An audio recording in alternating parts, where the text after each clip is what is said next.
Gjithëpërfshirja e nxënësve në arsim mbetet ende një nga sfidat kryesore në nivel vendor. Pikërisht kjo çështje, së bashku me leadershipin në shkolla, ishte në fokus të konferencës arsimore me temë Cilësia dhe sfidat e arsimit në nivel vendor. Sfidë vazhdon të jetë gjithëpërfshirja, për ne është shumë e rëndësishme që të vazhdojmë të ofrojmë shërbim arsimor për të gjithë nxënësit në mënyrë të barabartë. Kemi probleme të leadershipit, sigurisht kemi leadership që është shumë motivues dhe promovues për komunitetin e prindërve, por edhe për stafet drejtuese, por sigurisht kemi leadershipet të cilat kanë nevojë për përmirësimin gjatë punës së tyre.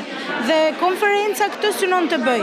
Ne nuk synojmë të idealizojmë asnjë arritje dhe asnjë sukses, sigurisht edhe ato kanë vlerën e tyre, kanë hapësirën e tyre për t'u vlerësuar, për t'u promovu.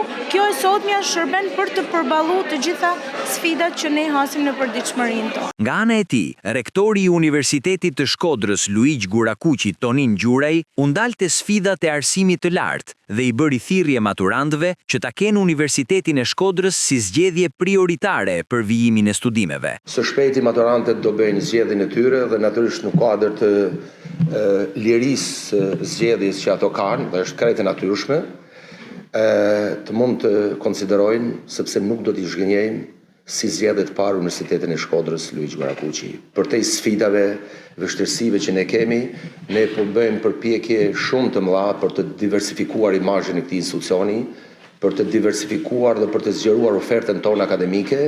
Ju siguroj që në tetor ne do kemi edhe programin e gjuhën angleze, pasi ndërkombëtarizimi është një prej shtyllave kryesore të hapjes së këtij institucioni dhe të zgjerimit të këtij institucioni.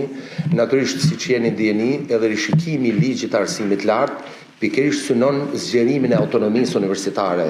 Edhe universitetet absolutisht do kenë mundësi më të mëdha po them të ofertave akademike që ato do të kenë dhe një fleksibilitet, si thosh, në ofrimin e programeve të studimit. Në konferencë morën pjesë edhe përfaqësues të pushtetit vendor dhe të institucioneve të qarkut, të cilët theksuan rëndësinë e mbështetjes së vazhdueshme, sidomos në drejtim të sigurisë dhe mirëqenies së nxënësve. Paketa e sigurisë në shkolla. Paketa e sigurisë në shkolla është një sër masash e cila është bazuar në legjislacionin shqiptar për sistemin parauniversitar, që shpreh qartë detyrimin e institucioneve publike për sigurinë fizike të nxënësve, por edhe sigurinë e shëndetit mendor. Sepse gjithë po përballemi, qoftë si prind, qoftë si punojës të arsimit, qoftë edhe në jetën sociale të përditshme tonën, me problematikat e mëdha që integrimi shumë i lartë në jetën shoqërore, por edhe atë arsimore ndajherë i teknologjisë, kanë ndikuar, le të themi, paksa negativisht për sa i takon edhe pjesës së varësisë të krijuar nga nxënësit ndaj mjeteve teknologjike. Arsimi është themeli mbi të cilën ndërtohet ardhmja e një shoqërie. Ai nuk është thjesht një proces mësimor, por një mision i përbashkët për të formuar qytetar të përgjegjshëm dhe profesionistë të aftë. Në nivel vendor, ne ndjejmë drejt për drejt përgjegjësinë për të krijuar kushte sa më të mira që ky mision të realizohet më së miri.